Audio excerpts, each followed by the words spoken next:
नमस्कार, सुभाष पालेकर कृषि में आप सभी को स्वागत है। आज हम लोग नेपाल काठमांडू जिला चितवन में ये सुभाष पालेकर कृषि के जंगल मॉडल बनाने का काम कर रहे हैं। आप देख सकते हैं ये ज़मीन कितनी पथरीले और कितने हार्ड ज़मीन है, लेकिन फिर भी सुभाष पालेकर सैनिक इस पर लगे हुए हैं काम पर। ये जंगल मॉडल में परिवर्तन करना है। ये लगभग इसमें 150 पौधे लीची का लगा हुआ है, बाकी ये सारे फॉरेस्ट मॉडल में बदलना है।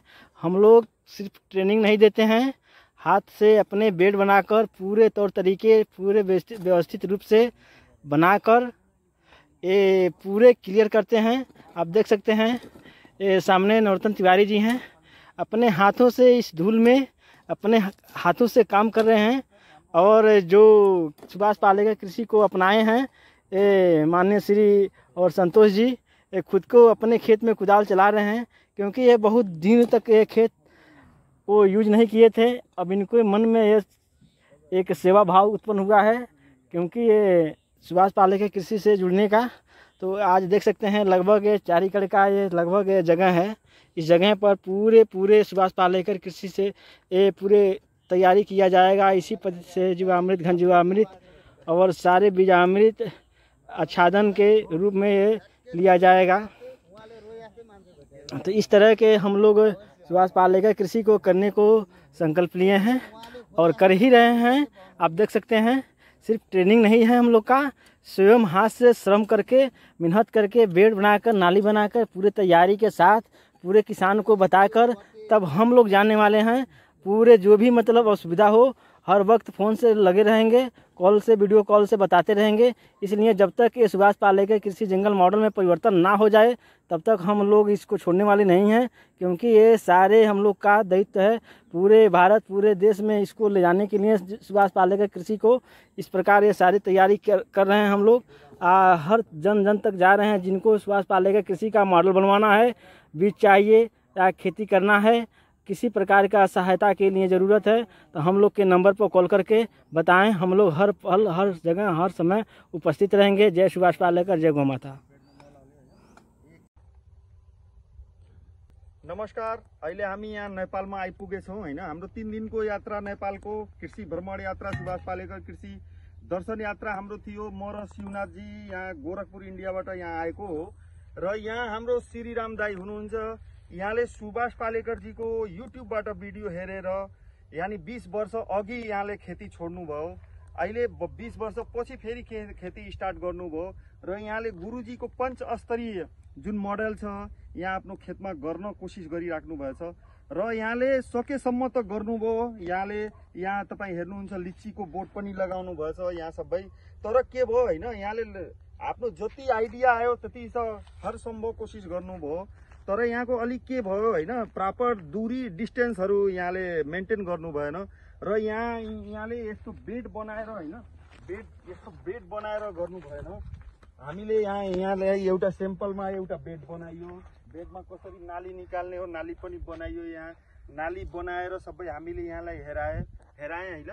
र माटो अहिले यस्तो माटोको अहिले यस्तो क्वालिटी छ है, यहाँ हामीले केही गर्नै नमिल्ने के यस्तो साह्रो माटो हामीले केमिकल हालेर पुरै माटो बिगारेको हो। र अहिले यहाँ सन्तोष भाइ पनि हुनुहुन्छ, यहाँ 2 जना हैन यो आन्दोलनमा लाग्नु भएछ र यहाँले अहिले केही राम्रो गरौँ नेपालतिर, विषमुक्त अभियानमा हामी लागौँ। अनि नेपालले पनि अहिले पुरै इन्डियाको केमिकल खाँदा पुरै नेपाल पनि बिरामी भयो। अहिले हार्टको पेसेन्ट सुगरको पेसेन्ट यहाँ पनि टन्नै भइसकेछन्। सबै अहिले हस्पिटलतिर नै लागेछन्। नेपालमा पनि यस्तो विषमुक्त आहार छैन कहीँ भेट्ने।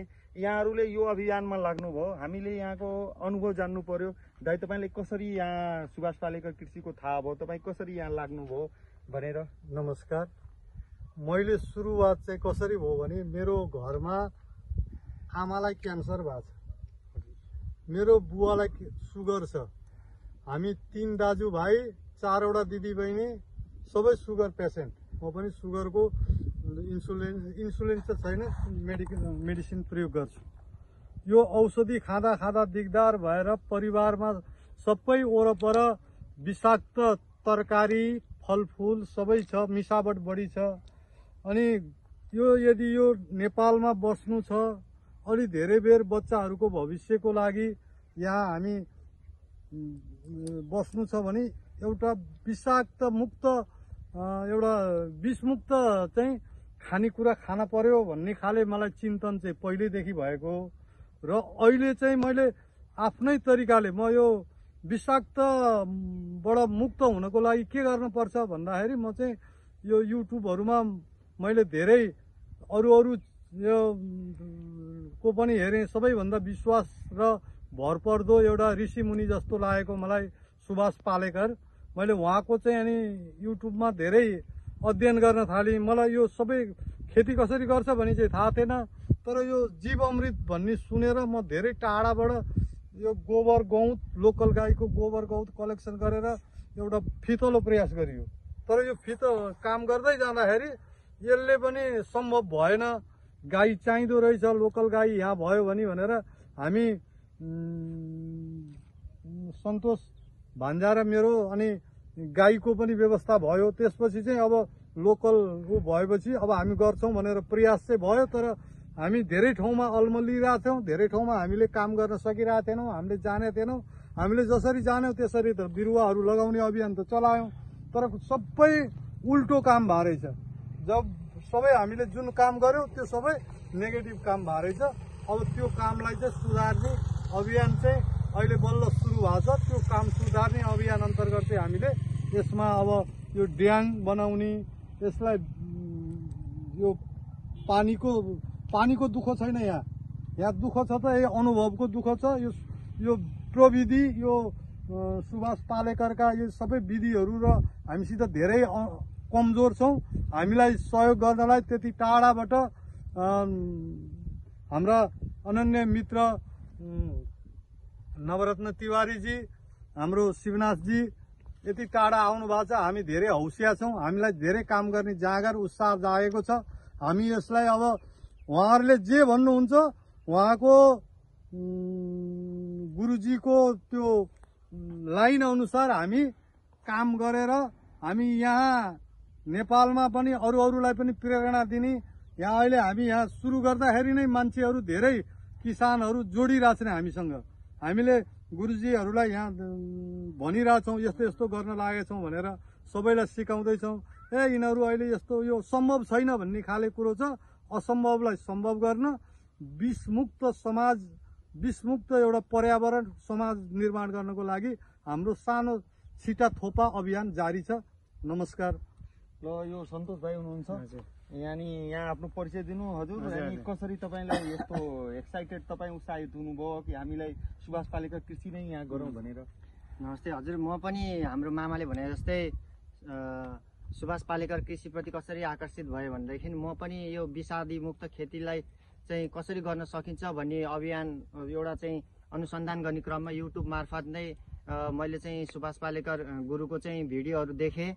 उहाँको भिडियो सुन्दा मलाई एकदम वैज्ञानिक र एकदम सही दृष्टिकोणले युक्त लाग्यो। त्यो भएर मैले चाहिँ अरू पद्धति अब अरू झमेलामा फस्नु छैन, मलाई यही पद्धति अनुसार गर्नु छ भनेर मैले चाहिँ उहाँको बारेमा 2-3 वर्षदेखि उहाँको भिडियोहरू हेरिरहने।